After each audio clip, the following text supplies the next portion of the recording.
Poďme teraz k letu. Ty ho máš také nabité. Koncerty, festivaly. No, to je taká moja najobľúbenejšia sezóna, pretože presne pre tieto veci, pre festivaly, pre koncerty, pre to cestovanie s kapelou v dodávke, aj keď teda vždy na konci sezóny si hovorím, že už niekým to na konci, ale vždy potom si hovorím, ako sa na to zase na ďalší rok teším, takže je taký paradox. No. Ale leto napriek tomu, že je pre hudobníkov také ťažiskové, sú rôzne festivaly, tak ty máš takú špecifikáciu aj s kapelou, že máte normálne závodnú dovolenku. Máme celú závodnú.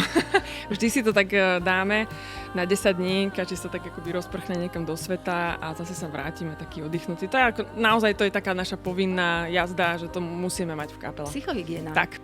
Ako prútika ťa hľadám, kde spadli na zem všetky tvoje slzy.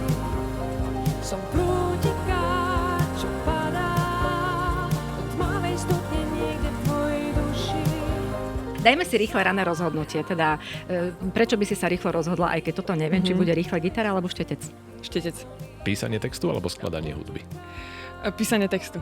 Koncertný klub alebo veľký festivalový open air? Koncertný klub. Nahrávacie štúdio alebo pódium? Nahrávacie štúdio. Horúce letné slnko alebo osviežujúci letný dážď? Horúce letné slnko. Káva alebo čaj? Káva. Vždy sa vráť späť do hniezda domov, kde to poznáš. Pred strachom s hromou raz obídeš zem. Nájdeš, čo hľadáš, no nejaké môj hlas je ozvená zvonou a preplávaš oceán, oceán, oceán,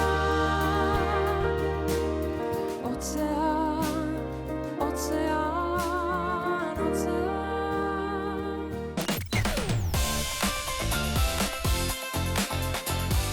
Rádio Slovensko, viac skvelej hudby.